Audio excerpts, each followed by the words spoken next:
Alors, les personnes évoluant dans le domaine de l'enseignement sont beaucoup sur cette planète. Tellement beaucoup que c'est difficile pour nous, l'équipe de détente juvénile, d'en avoir un nombre, un chiffre, de ces personnes exerçant ce métier si passionnant, demandant également une capacité à pouvoir développer chez plus d'un l'intelligence sous une forme ou sous une autre. C'est un métier qui est noble. Il est de plus en plus des simples carrières. C'est une vocation qui laisse un héritage formidable. Ils prennent plaisir également à mettre leurs compétences, leur savoir-faire au service des autres. Si vous recherchez un emploi qui sort de l'ordinaire, cela pourrait être le métier qu'il vous faut. Vous avez déjà une idée de quelle découverte nous allons faire aujourd'hui pour ce numéro? Merci de nous retrouver.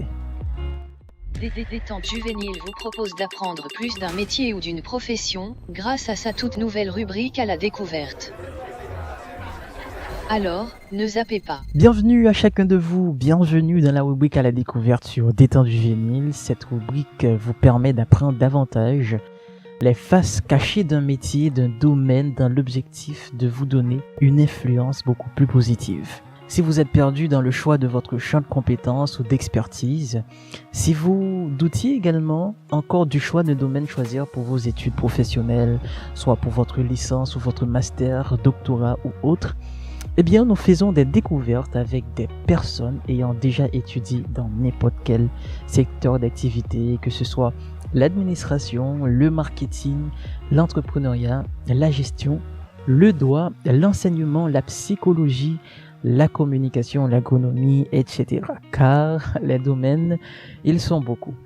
Aujourd'hui, nous recevons une enseignante avec un diplôme en école normale de l'enseignement, exerçant déjà ses talents dans ce domaine. Ça fait déjà 6 ans. Elle a été invitée à accompagner des apprenants, des jeunes ados, des enfants, et aujourd'hui, on découvre avec elle les coulisses de l'enseignement.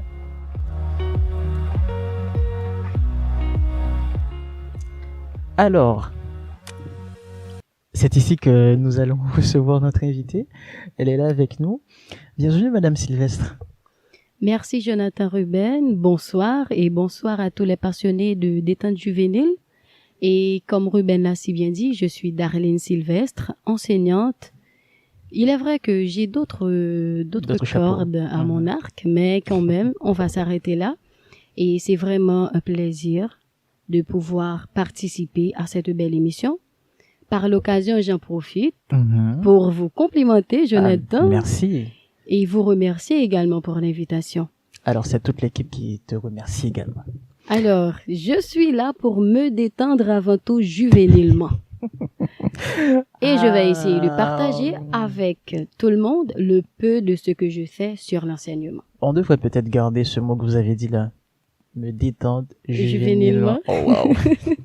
C'est joli. Alors, merci d'avoir accepté de nous parler aujourd'hui, d'avoir répondu affirmativement à cette invitation, pour nous permettre de faire cette découverte aujourd'hui de ce beau métier qu'est l'enseignement.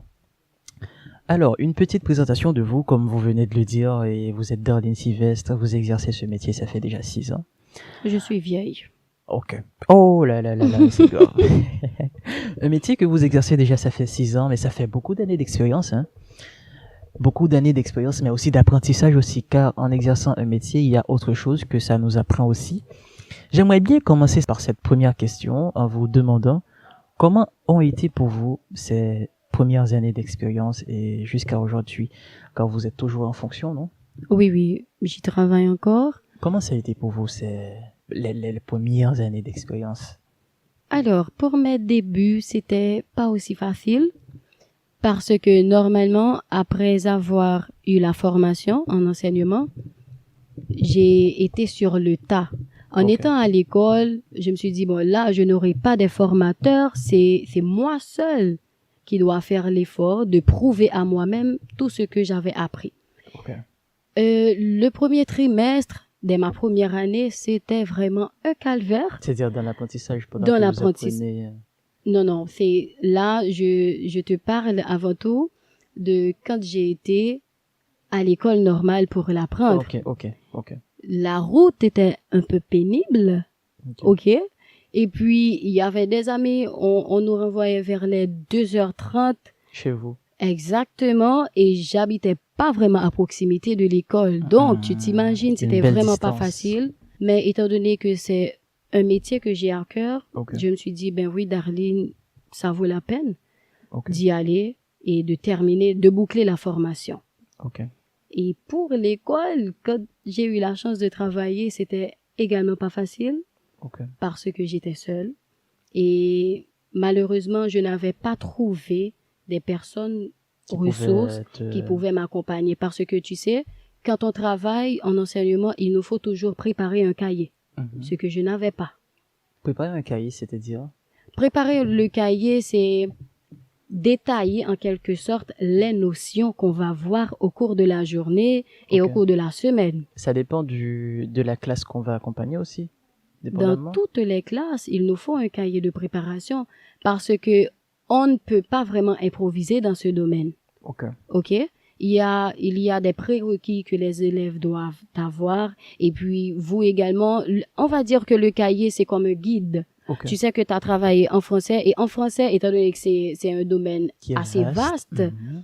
on va dire en français, plus précisément, on va travailler en orthographe, demain, vocabulaire, etc. Donc, Ok. je n'avais pas vraiment de cahier et c'était moi qui devais me débrouiller. Ça t'a pris du temps pour faire ce cahier? Pas exactement, parce que j'ai pu quand même, c'est vrai que je n'avais pas trouvé des personnes sur place, Ok. mais étant donné que j'avais des contacts directs Ok. avec mes formateurs, je leur ai parlé, j'ai fait un premier jet, ils ont corrigé et puis voilà. Ok. Ah là là là là là là. Donc très pénible ces débuts. Au contraire, des débuts très pénibles comme ça qui pourraient peut-être vous freiner sur la route, mais vous avez continué quand même. D'où venait cette motivation de continuer? Eh bien, cette motivation, c'est parce que j'avais un rêve Super. qui n'était autre. Alors, j'en ai plusieurs, Oui, mais oui. Parmi l'un des rêves. parmi l'un de mes rêves, je voulais enseigner. Ok. Pourquoi? Parce que j'aime les enfants Mhm. et deuxièmement, j'aime l'échange verbal. J'aime vraiment partager ce que je sais Ok. et apprendre des autres. Ok. Alors, je me suis dit que me lancer dans l'enseignement, ce sera l'un des meilleurs moyens que j'aurai pour le prouver. Alors, et avant de faire cette interview, est-ce que tu sais que je me suis renseigné auprès d'autres enseignants, enseignantes en les demandant aussi pourquoi ils enseignent? Ils m'ont dit que c'est parce qu'ils aiment partager des choses. Et c'est Ah, le même cas vraiment? pour vous. Donc, ils ont tous envie de partager quelque chose, Oui, oui. le savoir, les choses qu'ils ont déjà, ils ont envie de le partager. Alors, c'est un métier qui requiert d'énormes capacités mentales, sociales, car on est constamment en relation avec des personnes, que ce soit les transmettre des savoirs, mais aussi les aidant. Comment ils doivent s'intégrer dans la société, en les aidant à trouver aussi leur chemin. Beaucoup de maîtrise de soi également. Ah Et oui. beaucoup d'énergie aussi. Malgré tout, on est de plus en plus nombreux à s'intéresser à ce domaine. Mais définitivement, vous, Madame Sylvestre, selon vos constats, pourquoi enseigne-t-on? Pourquoi est-ce qu'on enseigne? Eh bien, je dirais qu'on enseigne pour participer à la construction du savoir d'un enfant ou d'un adulte aussi Ok. et contribuer au développement de ses facultés intellectuelles, morales, physiques et pourquoi pas spirituelles parce que c'est vraiment extraordinaire Ok. et votre satisfaction apparaîtra, c'est quand vous voyez que l'enfant en qui vous avez tant investi, il a réussi. Donc là, vous vous dites, waouh, vous avez fait un bon boulot. Est-ce que vous comprenez? Donc, c'est ça. Super. Oui. Super. Très belle réponse. Alors, il est évident que dans le choix d'être enseignant aujourd'hui, on a eu un grand impact dans votre vie actuelle. Alors, parmi tant d'autres options qui existent, qu'est-ce qui vous a attiré à faire le choix d'être dans l'enseignement? C'est-à-dire, à l'époque de vos études secondaires, qu'est-ce qui vous a attiré à faire l'enseignement? Non, mais là, tu veux que je dévoile mes secrets? Y a pas de souci. En fait, à l'école, ce qui m'avait plu, c'est d'abord le dévouement de mes enseignants. Ok. Parce que parfois, il y a des enfants qui ne comprennent pas une notion. Et c'est à l'enseignant de trouver la meilleure façon pour permettre à l'enfant d'acquérir cette On va notion. venir tout à l'heure. J'ai une question pour vous sur ce sujet. Ah, ok. Mais ça m'a toujours plu. Et puis parfois, il y a des enseignants qui sont tellement cool. Ok. Quand ils arrivent en classe, ils te donnent un surnom, Mhm. ils partagent avec vous son expérience. C'est une très bonne façon aussi pour l'élève ou l'étudiant de pouvoir s'impliquer dans son apprentissage. Exactement. Alors, ce sont des techniques que ces personnes étudient dans leur formation ou peut-être c'est eux-mêmes qui ont pu construire ces genres de techniques? En fait, je dirais que c'est plutôt personnel. Ok. Parce qu'il y a des enseignants qui ne se focalisent que sur ce qu'ils ont à transmettre. Ok. Pourtant, il y a d'autres enseignants qui vont plus loin. Ils Ok. ne se contentent pas de transmettre Mettre le les savoir. notions, Ok. mais ils font tout ce qu'ils peuvent pour pouvoir atterrir, si je peux le dire ainsi. On sait utiliser ce mot, Tu peux le dire. atterrir Tu peux le dire. avec la notion. Oh, ok. Ce n'est pas toujours facile de parler de ces années d'expérience dans un domaine qu'on a excellé après tant d'années, parce qu'on a tellement fait de bonnes réalisations, de belles rencontres. C'est le cas de votre côté? De belles rencontres. Eh bien, j'ai la chance de travailler avec de très bonnes collègues parce que nous sommes toutes des filles là où je travaille. C'est vrai. Il y aura Il y a- pas de place il y a- pour toi malheureusement. Oh là là là. En tout là cas, là. pas en tant qu'enseignant. Oh, je vais commencer à pleurer. Non, ne vous en faites pas. Mais ça, c'est l'un des plus grands cadeaux que j'ai pu recevoir parce que, surtout avec les autres titulaires, on partage toujours. On a toujours quelque chose à se dire. Ok. Notre vocabulaire s'enrichit également. On fait de nouvelles découvertes pour pouvoir mieux accompagner les enfants. Évidemment. Donc, je peux dire que dans ce métier, c'est l'un des meilleurs cadeaux que j'ai pu recevoir. Ok. Et de collaborer avec l'administration de l'école parce qu'il n'est pas toujours facile de trouver des directeurs ou directrices plutôt sympas, si je peux le dire ainsi. Ils sont des professionnels, certes, mais on va dire qu'ils ont un cœur quand même. Ok. Ils s'inquiètent pour nous. Ok. Quand cela ne va pas, ils viennent nous pour vous demander ce parler. qui ne va pas et puis Ok. s'ils peuvent faire quelque chose, ils le font. Il met la main à la pâte. Exactement. Donc Donc ça, c'est très c'est bon. vraiment un bonheur. Je pense que dans tout milieu de travail, donc comme aujourd'hui on ne les appelle pas, on ne les appelle plus managers, on les appelle les leaders. Donc ils participent aussi à la vie active de leurs employés, Exactement. parce que ça les permet de fournir un travail qui est plutôt à la hauteur et qui répond aussi à des attentes, j'imagine. Oui, mais malheureusement, ce n'est pas dans toutes les institutions Oui, qu'on ça, le c'est trouve. sûr. Mhm. Alors, lorsqu'on était en secondaire, on a tous eu une matière qu'on adorait tellement que l'on ne rate jamais un jour de cours de ce professeur. Moi, ce qui m'a attiré, c'était le français. Donc, jusqu'à arriver à ma dernière année, c'était plutôt, je me suis concentré plus sur les chiffres parce que ils étaient sur plus de notes. Je devrais me faire plus me donner plus. Mais il y a un professeur de philosophie qui m'a donné, oh là là, c'était une mauvaise expérience parce que à cause de lui, je n'ai pas aimé la philosophie. À cause de lui. Je suis désolée. Ah, c'est grave. Tu n'imaginais même pas. On était attirés, que ce soit par les techniques qu'ils utilisaient ou encore sa manière de transmettre les connaissances et un rapport avec le cours. Mais vous, de votre côté, vous étiez doué et performant de quelle matière à l'époque dans vos études secondaires et pourquoi vous avez préféré cette matière? Ah, Je vous connais réfléchissez. quelqu'un, s'il entendait cette question, Ah là là là il là. allait rire de moi. Alors on va essayer de faire pour qu'il puisse ne pas l'entendre. J'aime le français, Ok. jusqu'à présent. Oh là là. Et lors de mes études secondaires, à part le français, j'excellais également en chimie. Ok. Oui. Est-ce que c'est le même cas pour moi? Parce que tu devrais aller composer pour chimie. Oui, en chimie et Ok. puis la philosophie. On va dire, pour faire court, je m'intéressais beaucoup plus aux lettres. Aux lettres. Mhm. Parfait. Jusqu'à présent. Ouais, vous êtes une femme de lettres. Ah, C'est l'une de mes faiblesses.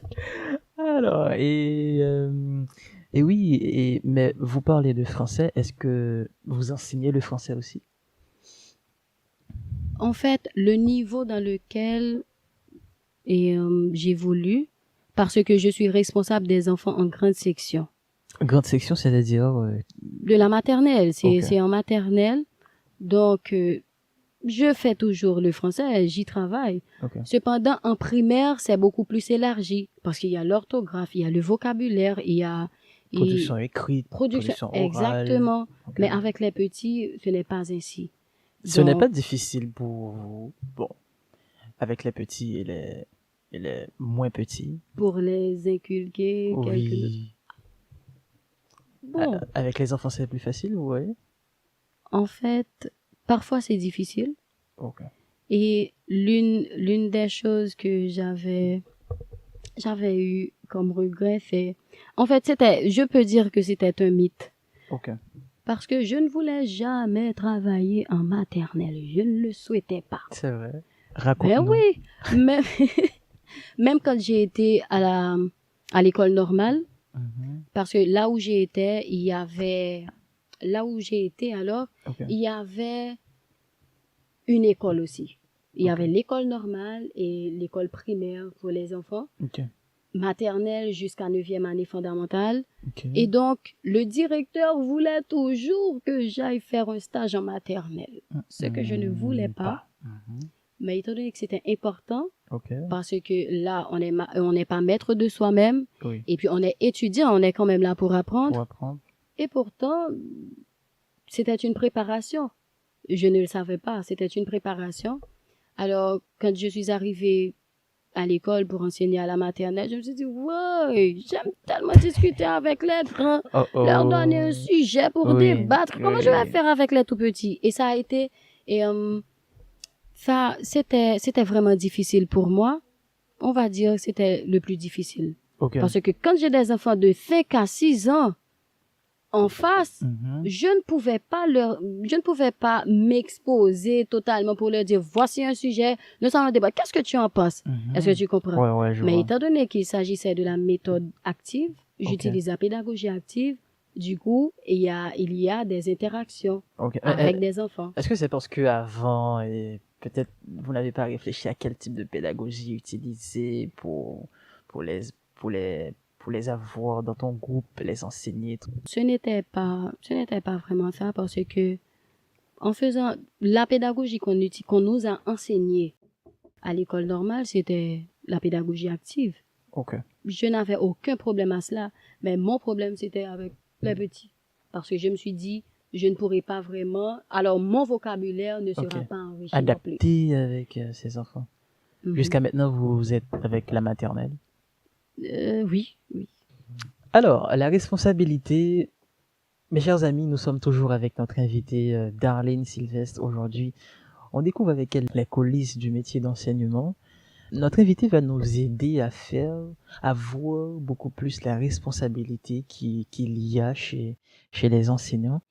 Alors, la responsabilité d'un enseignant, mes chers amis, ne se limite pas seulement, et mon invité peut le confirmer, seulement à enseigner. Elle ne se limite pas non plus à transmettre des savoirs, des connaissances ou préparer à la vie professionnelle seulement.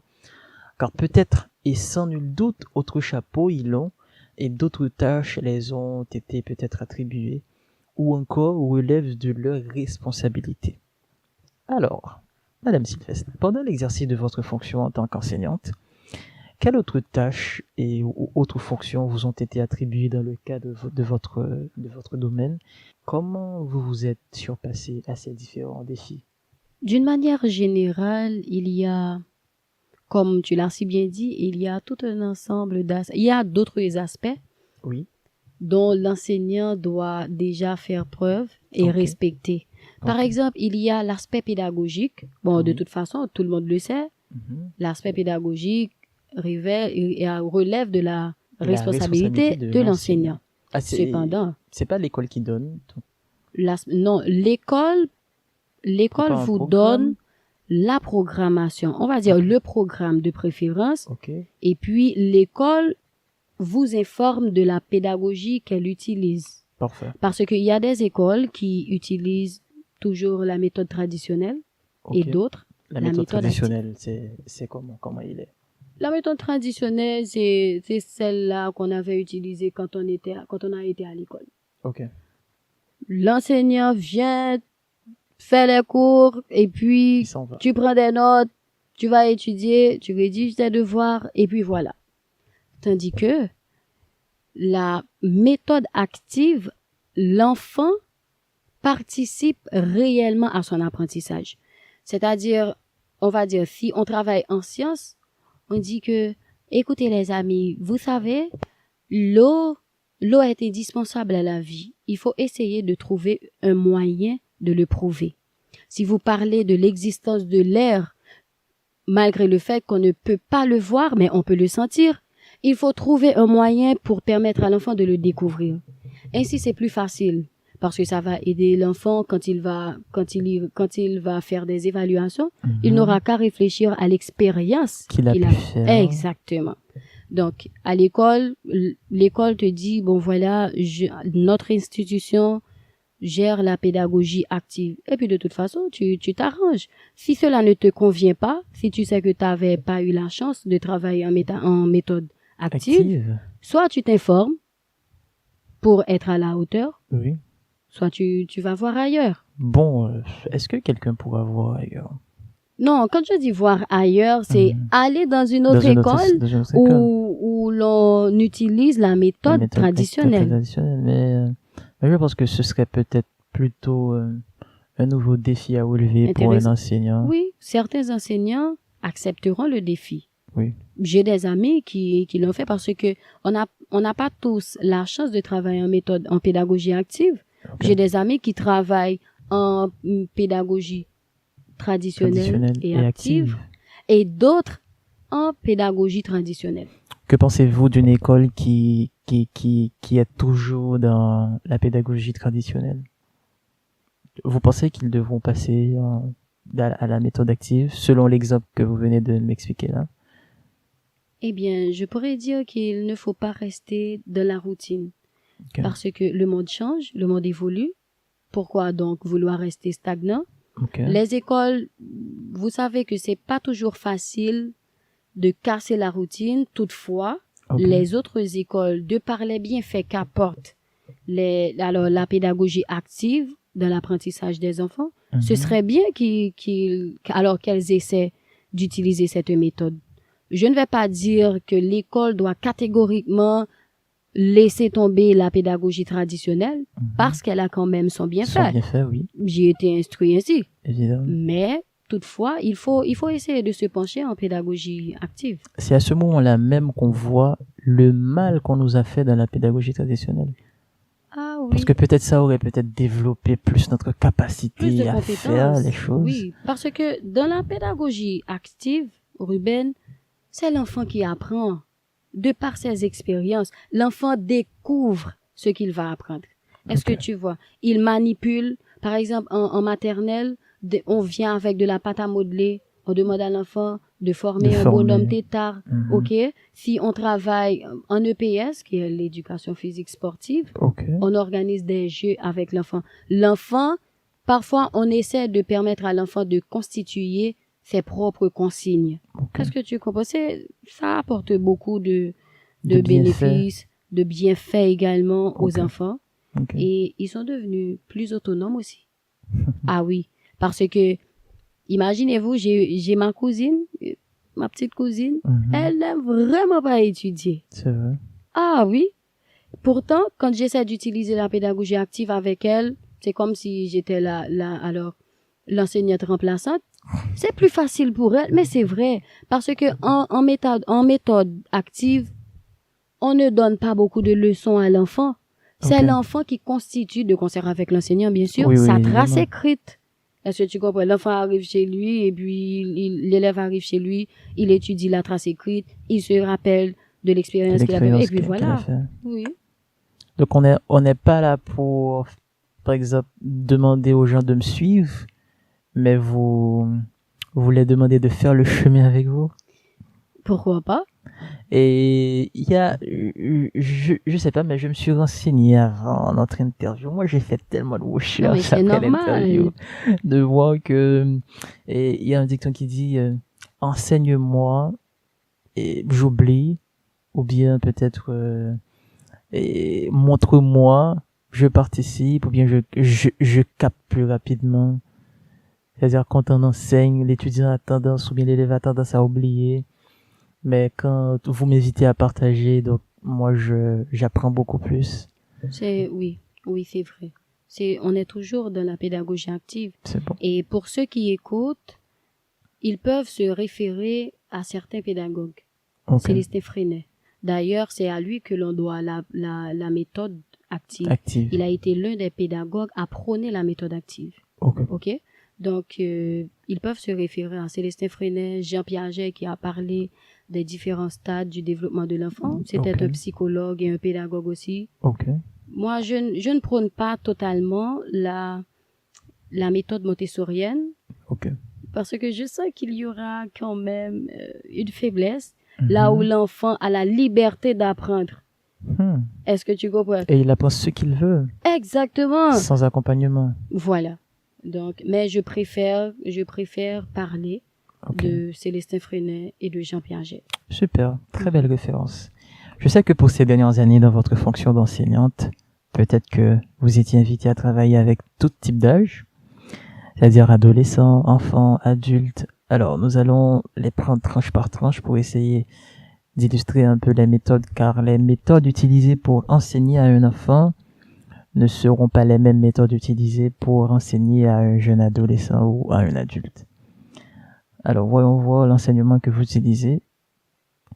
Est-ce qu'un enseignant, les méthodes que vous utilisez pour les enfants, les adolescents et les adultes, ou même si vous ne les avez pas utilisées, mais quelle méthode pensez-vous que quelqu'un peut utiliser pour enseigner à des enfants, des adolescents et des adultes?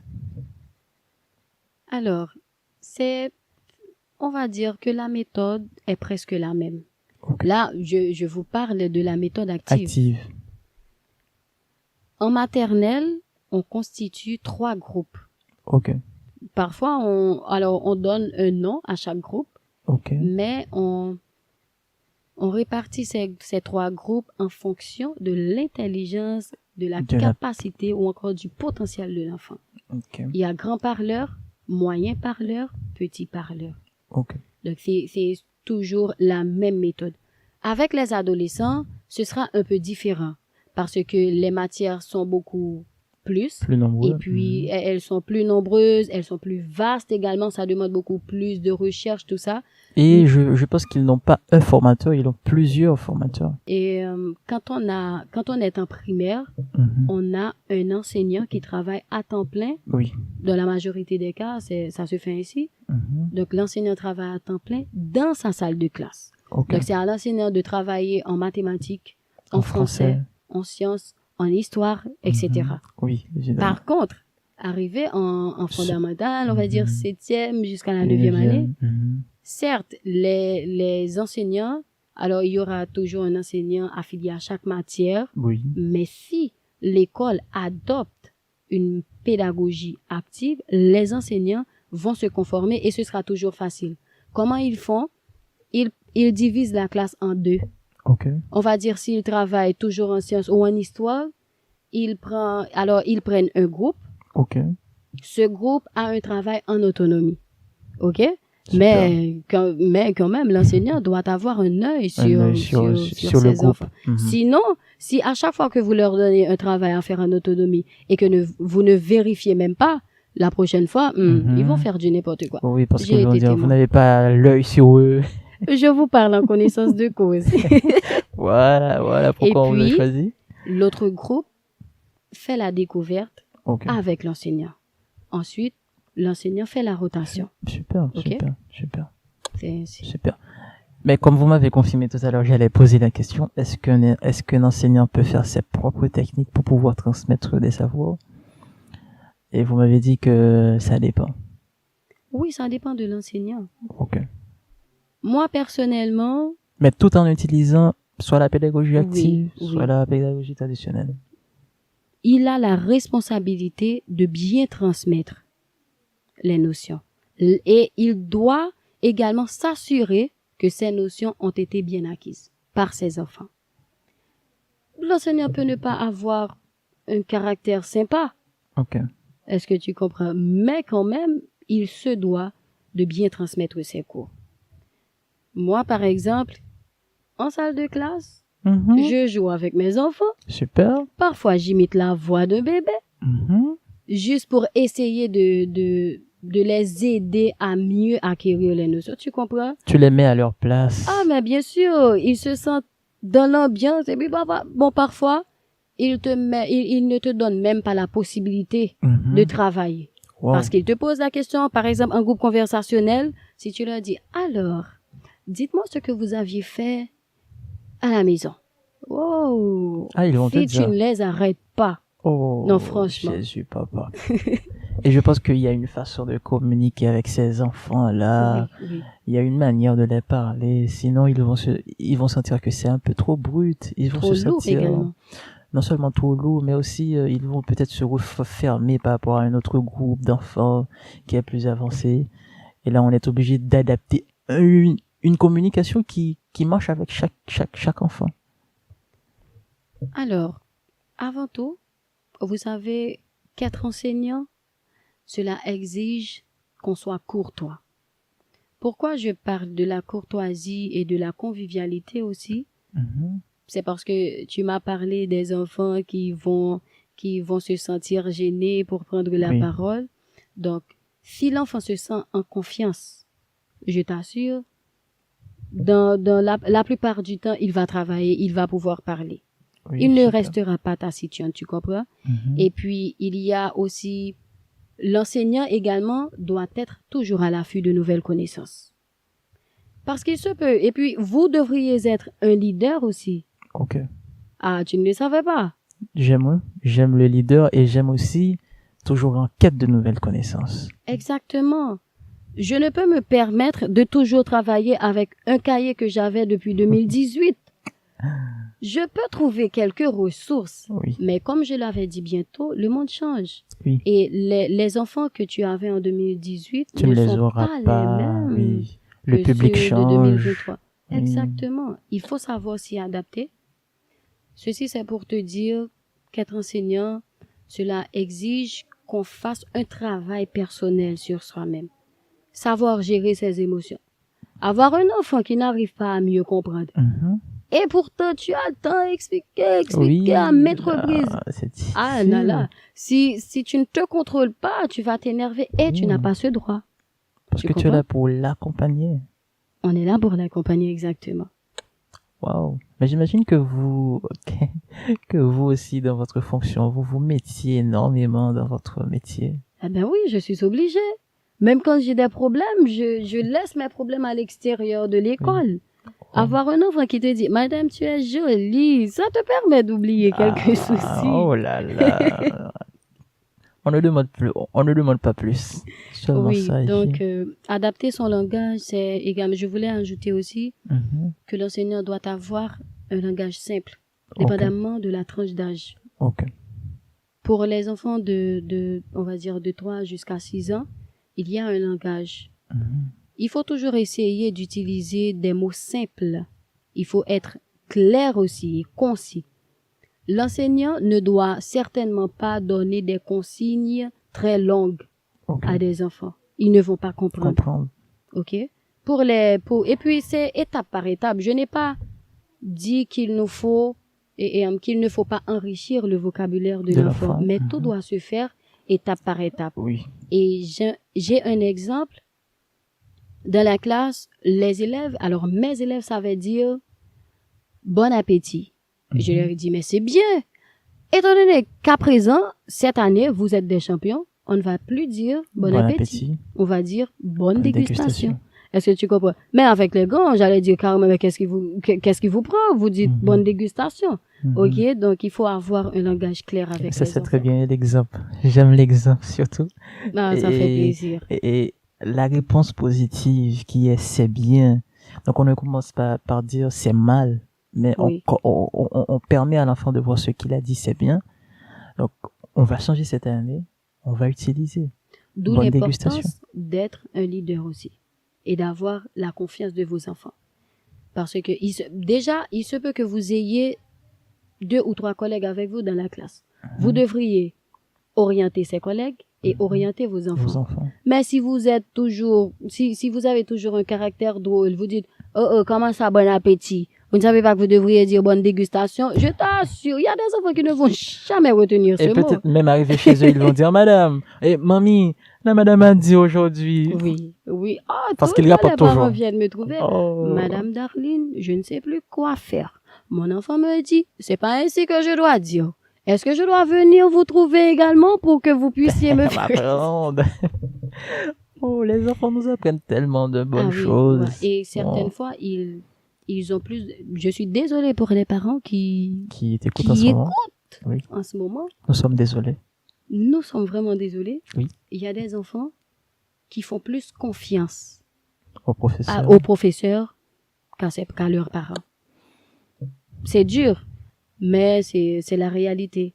Voilà pourquoi j'en profite pour dire aux parents d'être toujours à l'aise avec vos enfants, quoi. Il ne faut pas tout le temps les bousculer. Oui. Laissez-les vous parler, quoi. Oui. Parce J'allais que vous poser la question juste après, mais je profite pour le faire maintenant. Comment voyez-vous l'enseignement que l'enfant reçoit chez lui, à l'école et à l'église?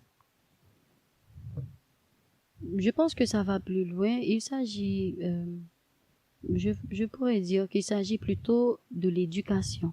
Oui, l'éducation qu'il reçoit dans ces 3 départements. En fait, c'est pour cela, on peut considérer tous les parents comme étant des enseignants. Ok. Parce que les enfants apprennent de leurs parents également. Oui. Et une fois arrivés à l'école, l'enseignant observateur, bien entendu, pourra deviner dans quel milieu l'enfant évolue. Pourquoi? À cause de son éducation. Parce que l'éducation va plus loin que l'instruction que l'enfant reçoit. Il va plus loin, c'est sûr. Elle se base surtout sur le savoir-vivre, le savoir-être. Un enfant qui n'aime pas injurier. Donc là, déjà, on voit que ses parents l'ont bien éduqué. Pourtant, il y en a d'autres, malheureusement, dans le milieu dans lequel ils évoluent, on voit clairement que ça ne va pas. Maintenant, c'est pour cela que l'enseignant, parfois, son travail va plus loin qu'instruire les enfants.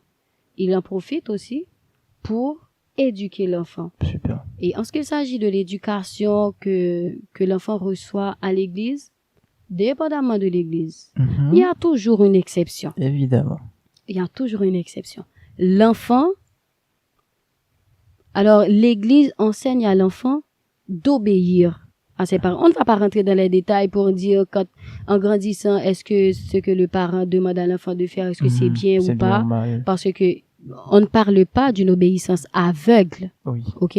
Mais quand même, l'église enseigne le savoir-être également à l'enfant, avoir la crainte de faire du mal. Il sait pertinemment, quand il est à l'école, il ne doit pas bousculer ses amis. Okay? Les valeurs morales. Exactement, les valeurs morales, voilà le mot. Donc, l'église joue un rôle important aussi dans l'éducation de l'enfant. Ça dépend de l'église aussi. Oui, comme on l'avait dit tantôt. Évidemment. Alors, selon vous, comme on parle d'enfants, mais nous allons retourner un peu parce que c'est un vol direct qu'on a fait tout à l'heure. Ah, ça c'est vrai. Et on va retourner un peu. Selon vous, qu'est-ce qui peut empêcher à un enfant, comme vous venez de prendre l'exemple tout à l'heure, malgré on fait l'effort de donner, de transmettre, il faut changer la pas à méthode. trouver. Donc, qu'est-ce que vous pensez qui peut empêcher chez un enfant de bien assimiler une formation donnée? Tout d'abord, il faut voir. Alors, cette question a des réponses multiples. Ok.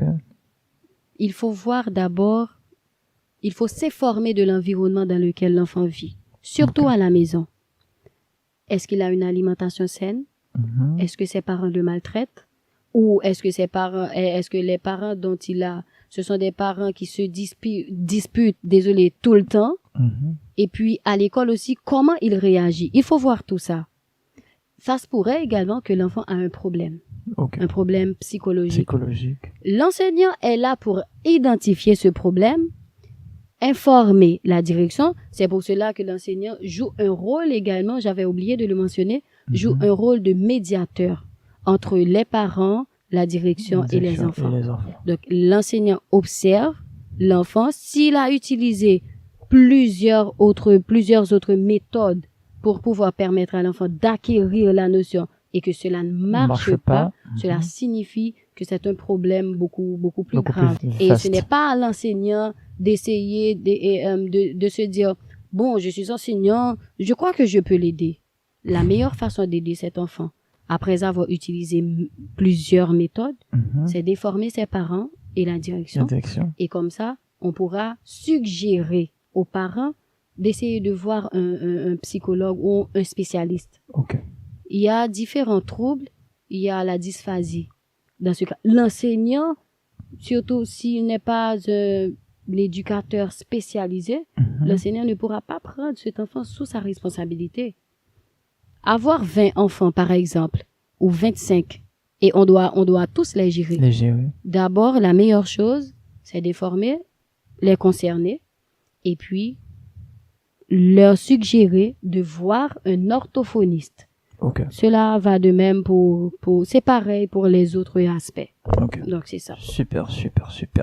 Donc c'est-à-dire que là il y a pour celles et ceux qui pensent que l'enseignant il est le maître de tout, c'est-à-dire il est là pour détecter ses faiblesses, aviser les parents, l'administration et de trouver une solution pour l'enfant qui est avec lui. Il se doit d'avoir une idée dans les domaines qui sont liés à l'éducation. Super. Mais il n'est pas un orthophoniste. Comment va-t-il faire pour aider l'enfant? Ok. Il y a des enfants autistes aussi. Il faut voir un spécialiste. Un spécialiste. Super. Donc ça allait m'emmener dans la question que j'allais vous poser, mais qui est déjà répondue. Donc pourquoi dans une salle on peut avoir des enfants plus intelligents que d'autres et d'autres qui sont faciles à assimiler les connaissances et d'autres qui avancent petit à petit. Donc le rôle de l'enseignant, c'est de pouvoir accompagner chaque enfant, chaque personne qui font partie de sa classe.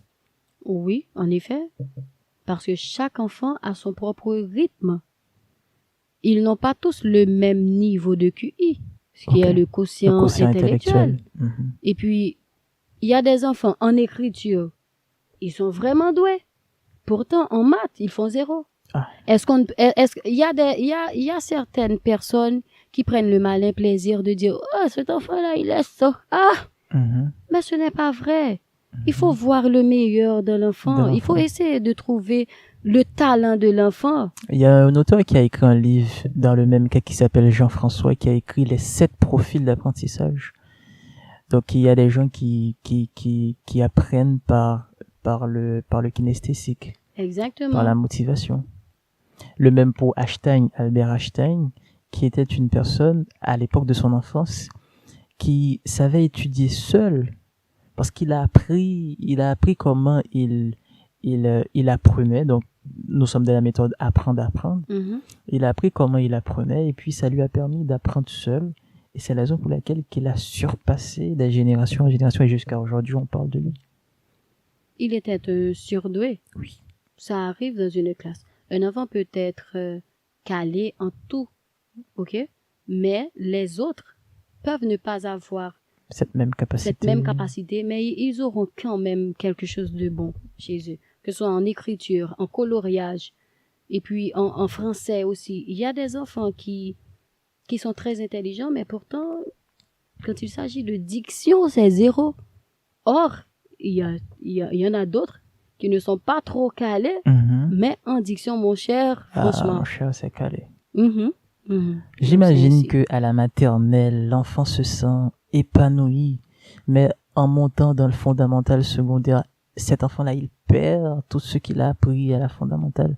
Parce qu'en parlant de coloriage, vous m'avez parlé, ça peut arriver après les études secondaires, cet enfant pourrait s'initier dans peut-être le design ou quoi que ce soit, mais cet enfant a perdu vraiment cette sensation que ses enseignants à l'époque lui guidaient.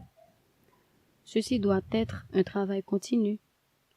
L'enseignant en maternelle, on va dire l'enseignante, parce que souvent en Haïti, on voit les femmes. L'enseignante en maternelle peut susciter le désir chez l'enfant et Mhm. l'aider à développer son talent. Ok. Mais les parents eux-mêmes, ils ont la responsabilité de faire cette continuité. Pas soit chez l'enfant et parler. Si l'enfant va en première année fondamentale, Oui. les parents ont le droit de dire à son enseignant ou enseignante, voici mon enfant est très doué, voilà ce que j'aurais souhaité. C'est tout un enchaînement. Super. Et puis l'enfant, s'il avait toujours le don de colorier ou de faire d'autres dessins, Mhm. il retrouvera son désir. Son Mhm. désir, effectivement. Je sais que vous n'êtes pas biologiste. Pour en parler pour en parler en profondeur de ce point-là qu'on va prendre. Mais comment les parents pourront aider leur enfant, leur adolescent de renforcer la capacité cognitive pour un bon apprentissage? Alors, d'abord, c'est l'alimentation. Parlant d'alimentation, et quelle alimentation vous pensez que les parents devront proscrire à leurs enfants? En fait, je préfère prôner l'alimentation saine. Il est vrai, vu la situation du pays, Mhm. il n'est pas toujours facile de donner à son enfant une Ils alimentation sont saine. sains. Mhm. Cependant, j'aurais conseillé aux parents Oui, de toujours donner un fruit. chaque matin. Exactement. Même quand c'est pas chaque matin, mais au moins essayez de donner un fruit à vos enfants. Parce que une alimentation saine, dans laquelle on trouve quelques aliments protecteurs Mhm. et énergétiques, Qui renforce le cerveau. oh, cela va aider l'enfant. L'alimentation saine apporte de la bonne énergie. Et qui dit énergie, dit concentration aussi. Concentration. Mhm. Bon, si on allait dans le sens péjoratif, on va Oui. dire, ah, cet enfant sera très agité Très, dans la classe. Mais quand même, l'enfant aura la Oui, concentration nécessaire pour nécessaire. travailler. L'enfant aura Ok. de l'énergie. Même de l'énergie à en revendre. Oui, il y en a À certains qui partager sont dans une ici. salle, ces gars. Waouh. Oui, donc d'abord, c'est l'alimentation. Ok.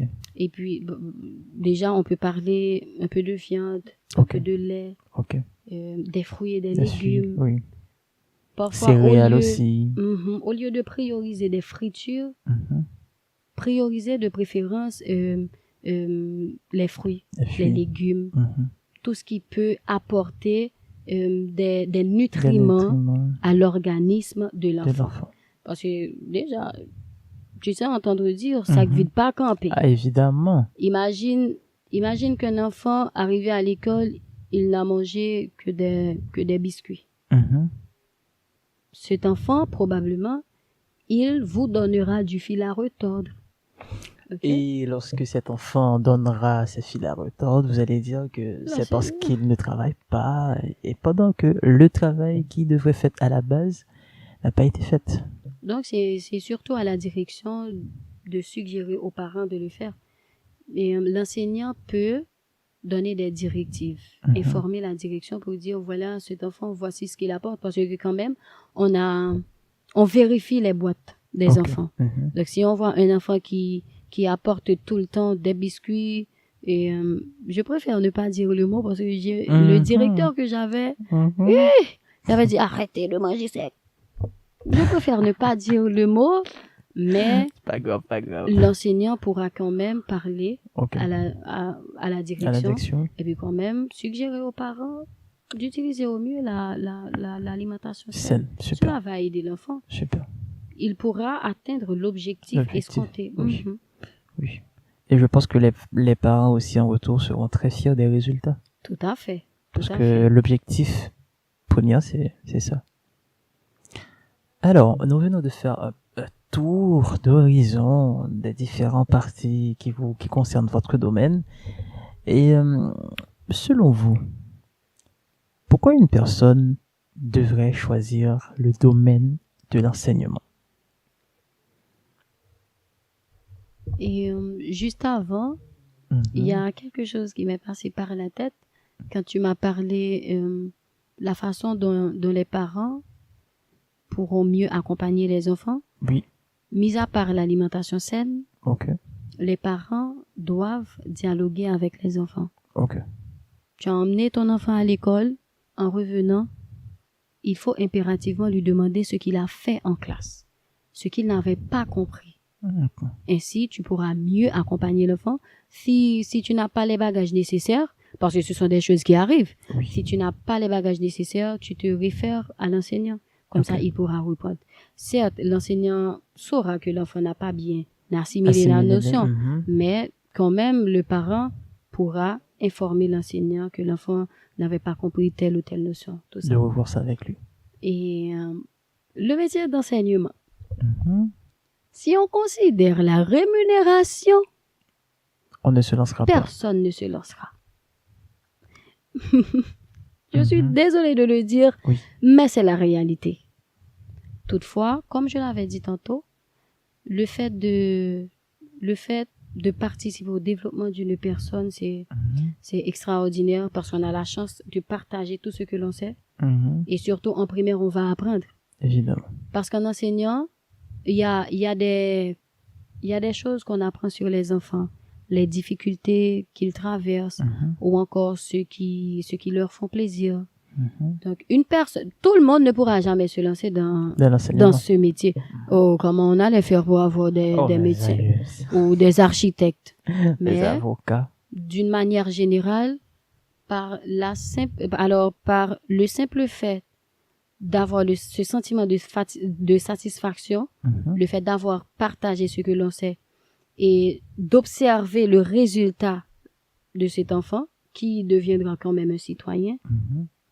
ça fait plaisir, ça nous accorde du bonheur. Et aussi, si vous aimez les enfants, se lancer dans l'enseignement, c'est l'un des meilleurs moyens qu'on a pour le prouver, alors qu'on aura pour le Pour le prouver. trouver. Comme vous l'avez dit tout à l'heure aussi, si vous aimez partager, Oui. Vous L'enseignement, aurez- c'est l'un des meilleures façons. C'est l'un des meilleurs moyens, désolé. Mhm. C'est vraiment un homme, tu vois. Tu m'as posé cette question, vraiment. Ça te renvoie à des années. Oui, mes années d'expérience, tout Wow. ça. Moi, je ne considère pas totalement la rémunération, quoique c'est important. Oui, pour la vie. Et j'aurais souhaité que les administrateurs Mhm. fassent un effort Super. pour améliorer, pour ajuster le salaire des Les enseignants. Parce qu'ils le méritent. Mhm. Sans oublier qu'un bon médecin avait eu un professeur.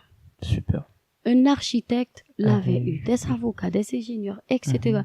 C'est un métier noble. Oui. C'est l'une des raisons qu'une personne pourrait se lancer parce qu'il s'agit d'un métier De noble. métier noble. Un médecin, oh, voici c'était mon professeur quand j'ai été à l'école, à la faculté de médecine. Ça vous apporte du Oui. bonheur. Oui, oui.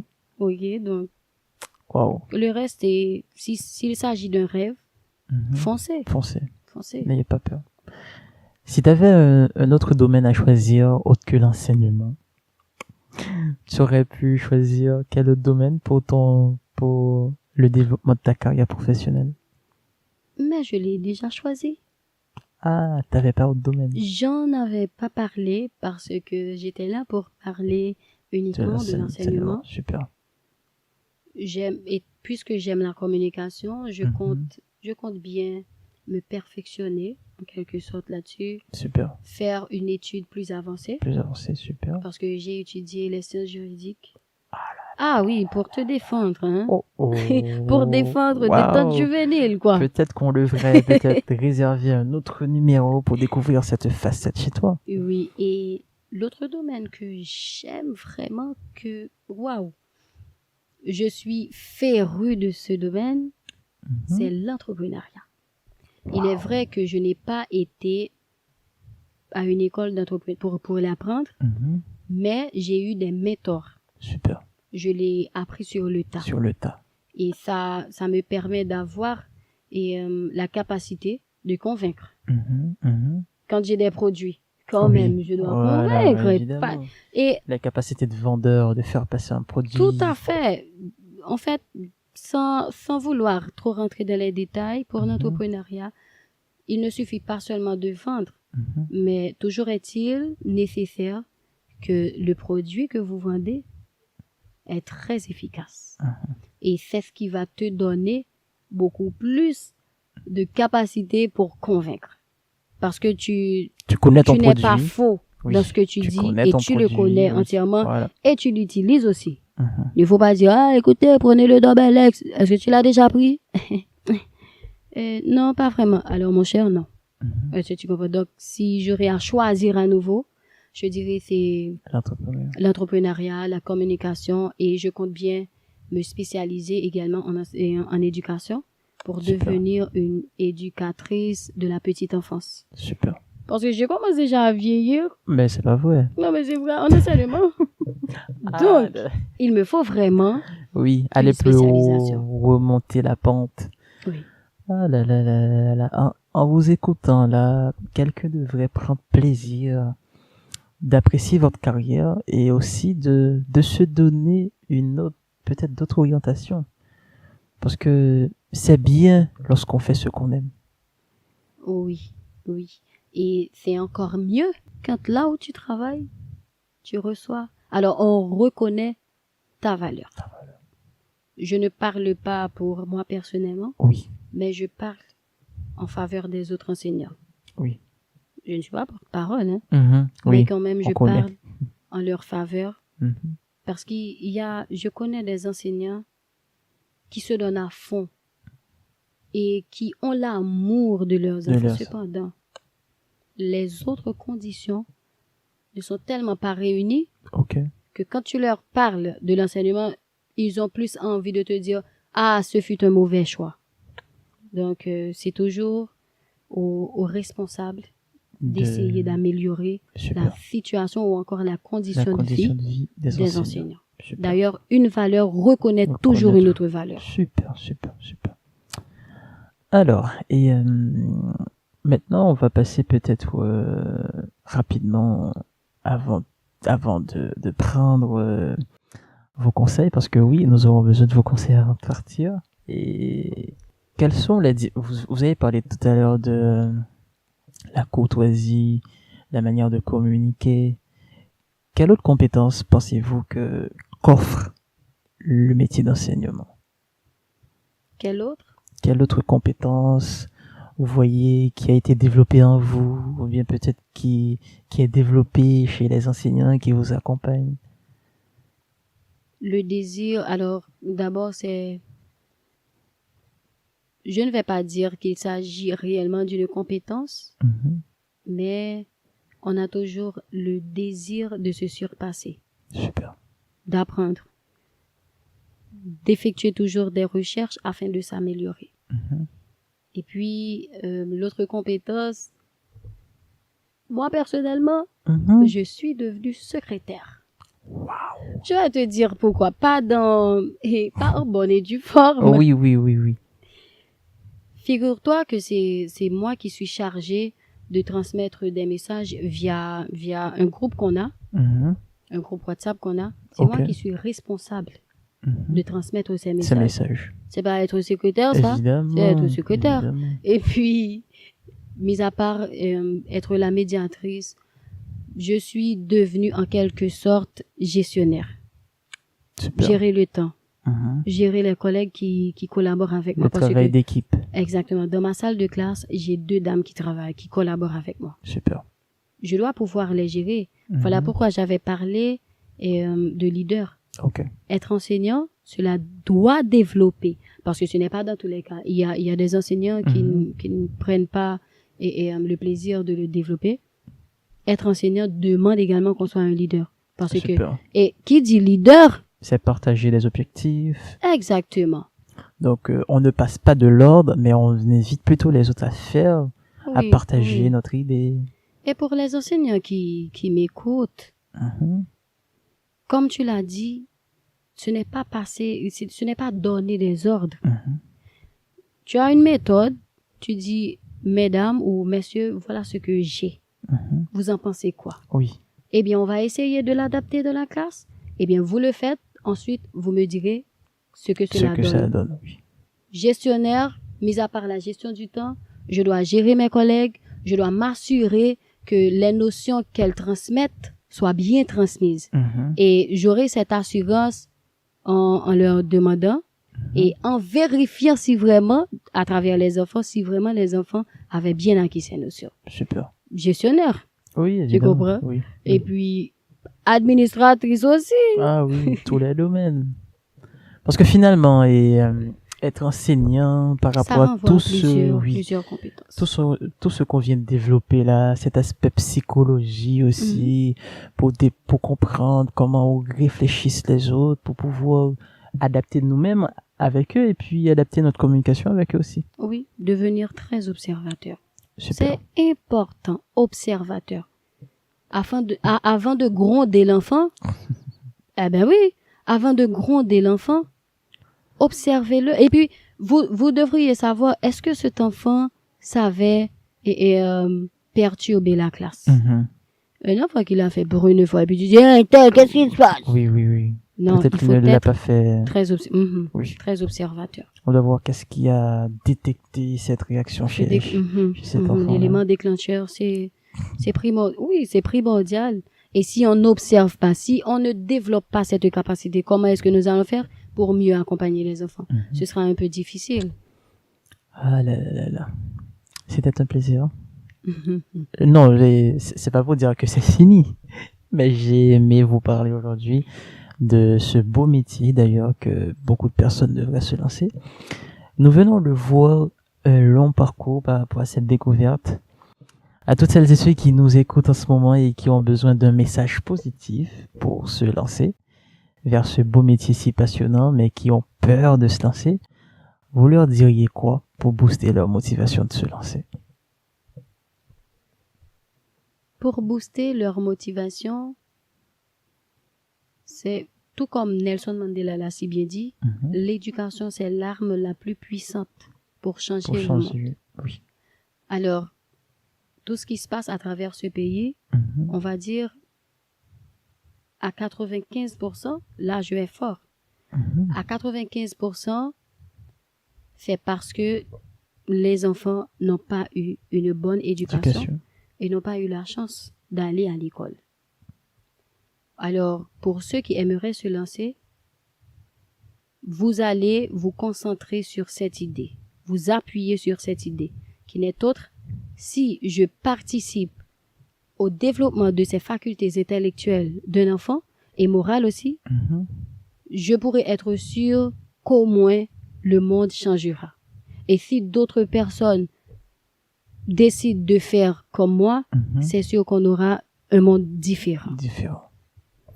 Donc, c'est-à-dire avoir son impact sur la génération future, sur la société. L'impact positif, oui. Super. Et puis, quand vous vous lancez dans ce domaine, ne restez pas stagnant. Okay. Quand vous allez vous lancer, ne restez pas stagnant. Il faut toujours essayer de s'améliorer. Il faut, je ne vais même pas dire, je vais enlever le mot essayer. Il faut s'améliorer. Pour donner de meilleurs résultats. Super. Et qui dit meilleurs résultats, c'est renforcer notre estime, renforcer sa confiance, mais bien sûr. renforcer son bien-être. Oui. Avoir quelqu'un qui te dit, Jonathan, il est bien. Oui. C'est un excellent présentateur, mais quand même. Oui. Alors, merci d'avoir accepté de nous aider à faire cette belle découverte aujourd'hui de ce beau métier. Ça a été un plaisir et si vous me le permettez, j'aimerais bien avec plaisir. ajouter, j'aimerais bien donner quelques conseils aux enseignants. Oui. Avant, c'était pour ceux qui aimeraient se lancer. Et pour les enseignants, que ce soit enseignants ou enseignantes, soignez votre image. Oui. Soignez votre apparence. Et puis, il ne suffit pas d'avoir la tête bien faite. Certains ont la tête bien faite, mais quand vous les voyez, vous vous dites, sérieusement, là, ce n'est pas une forme de discrimination. Déjà, ce métier n'est pas assez valorisé. Vous en êtes bien conscient. Évidemment. Ce métier n'est pas assez valorisé. Quand tu dis à quelqu'un, je suis enseignant, ouais, ton salaire est plus bas que le mien. Même quand il ne connaît pas le chiffre, mais il te dit carrément, ton salaire est plus bas. Alors, d'abord, c'est soigner votre image. Je sais voir, malheureusement, des enseignants Mhm. avec des chaussures plutôt Oh là délabrées, là quoi. là Et là. puis, il y a leur chemise, le Mhm. collet de la chemise et puis les chemises sont sales, tout ça. Et puis pour les dames, les chaussures sont sales. Mais Mhm. non! C'est vous qui Il y a une devriez... image professionnelle à gérer. Exactement. Non seulement vous avez l'image professionnelle à gérer, vous représentez l'image de l'établissement. Et Et puis vous influencez aussi les enfants à faire pareil. tout à fait. Et puis, il y a des enfants qui te diront carrément, Oui, Que les les enfants autres- qui ont eu l'éducation familiale qu'on a parlé tout à l'heure, oui, qui a été bien traité chez lui, qui sait les valeurs, donc qui sait l'éthique aussi, gérer l'éthique. Donc l'éthique professionnelle, Peut-être qu'il c'est ne important. peut-être qu'il ne dira pas ça au professeur, mais chez lui quand Oui, même, il oui. va en parler. Il Et va c'est en- dévalorisant pour l'enseignant. Exactement. D'où la nécessité de soigner son image. Avec le peu que l'on reçoit, essayez, faites un effort pour soigner son image. Moi, c'est un secret que je révèle aux internautes de détente juvénile. Voilà. Je ne suis pas trop douée Mhm. en coiffure. Oui. Mais quand même, je Mhm. demande à quelqu'un de me Oui, coiffer oui, c'est pas parce que grave. je ne peux pas travailler avec une tête. Quand le parent me verra, qu'est-ce qu'il dira? Oui. OK? Donc, soignez votre image et ne vous donnez pas des limites. Mhm. Ne vous contentez pas non plus avec le peu que l'on vous donne. Mhm. Parce que si vous faites d'autres études, c'est sûr qu'on va ajuster votre salaire. Mhm. Et surtout, ce que je voulais leur dire, Mhm. je sais que les directeurs ou directrices ne vont pas être contents, Mhm. mais je suis enseignante. Oui. Quand on vous fait une offre, si cela ne convient pas, cela ne va pas répondre au minimum de vos exigences, ne le prenez pas. Et c'est surtout cette raison pour laquelle les directeurs ne veulent pas faire d'efforts pour donner plus. Mhm. Ils sont conscients du travail que vous fournissez, du bon travail que vous fournissez. Mais étant donné qu'ils savent pertinemment, si vous n'acceptez pas l'offre, eh bien, il y aura d'autres qui viendront et puis oui, j'accepte, monsieur le directeur. Donc, ils ne vont surtout pas faire l'effort. Certes, vous êtes dans le besoin, mais essayez d'augmenter voir le votre niveau. salaire, oui. Exactement. Et pour les parents, dialoguez toujours avec vos enfants. Mhm. Très bon conseil. Demandez-leur, alors chérie ou champion, qu'est-ce que tu as fait? Motivez-les. Mhm. Pour ceux qui sont en primaire, parce que dans ma classe, il n'y a pas moyenne 6, moyenne 7. Non, il y a acquis, Oui. non acquis Oui. ou en cours d'acquisition. Acquisition. Et puis, il y a une appréciation qui dit, voilà, l'enfant a bien travaillé au cours de l'année ou encore l'enfant a des faiblesses, dépendamment du résultat que l'enfant vous a donné. Mhm. Je sais que la première réaction, c'est de le gronder. Mhm. Mais parlez de préférence, encouragez-les. Dites, tu as fait l'effort d'obtenir la moyenne 6 ou 5, mais tu sais, je sais que tu peux donner plus. Oui. Alors, pour te faire plaisir et pour me faire plaisir, et comme tu es un champion, tu vas faire plus. Qu'est-ce qu'il te manque? Donc, il faut dialoguer et toujours trouver une motivation pour ces enfants. Oui. Et surtout, ne leur promettez pas ce que vous ne ne pouvez pas donner. leur donner. Évidemment. Les enfants n'oublient jamais. Je me rappelle jusqu'à maintenant, là, mon père m'avait promis une bicyclette jusqu'à maintenant. Papa, Rien. pendant que tu entends la papa, et fais tout ce qu'il te faut pour me donner cette bicyclette. En effet, en effet. Et pour les directeurs, essayez de valoriser au mieux Mhm. les ressources humaines et Mhm. quand l'enseignant se sent valorisé, ce n'est pas seulement en enseignement, Ok. c'est dans tous les autres domaines. Domaine. Dès qu'on se sent valorisé, Mhm. cela développe en nous le désir de faire plus. Oui. Parce qu'on sait que notre travail est apprécié. Mhm. Donc, on ne va certainement pas rester dans la limite du possible. Non. Oh, je suis venu là pour faire mon travail, Mhm. j'ai terminé, je m'en retire. vais. Non. On va Mhm. toujours essayer de faire. Et puis, si les directeurs ont la possibilité de payer des formations Mhm. pour les Oui. enseignants Mhm. afin qu'ils puissent être à jour, Oui. pourquoi pas le faire? Ça va l'aider. Mhm. Ça va énormément les aider. Tout à fait. Que seulement une liste des conseils extra. Je mettrais extra. Vinyle. Ah. Et Ouais, là, je c'est- pense que là, et moi également, j'ai pris pas mal de ses conseils aussi, parce que on ne sait jamais la vie. Je pourrais peut-être me lancer aussi dans l'enseignement. Oh oui, et comme ça, tu auras une enfant. Monsieur Jonathan, tu es beau. Et puis, Oh tu là donnes là un là français, comme on aime le dire, en français marron. Oui. Ah là là là. Et puis, tu ris Ça, avant c'est- même. oui, oui. Tu ris oui. avant même de dire à l'enfant, voici comment il faut Oui, dire. voilà, évidemment. Hmm. Ah là là là là, le français marron, il est moche. Mais ça te fait rire aussi. Très Ça moche, te oui. fait rire. Oui, très moche, Hmm. très moche, très moche. D'ailleurs, on est là pour on est là pour les accompagner, de les aider à changer leur langage. Oui. Et là, je pense que c'est très bon. Les règles de vie également, il ne faut surtout pas Pas les négliger. les négliger. Oui, ça c'est bon. Et on élabore, en primaire, on élabore les règles de vie Mhm, de concert avec les enfants. évidemment. Comme ça, quand l'enfant agressera l'une des règles de vie Mhm, ou l'un des principes, mhm. tu n'auras même pas à te plaindre. Un tel, oui, n'est-ce pas que tu avais dit ici, dans la charte, il ne faut pas faire ça? Oui, monsieur. Eh bien, voilà, qu'est-ce qui te reste à faire?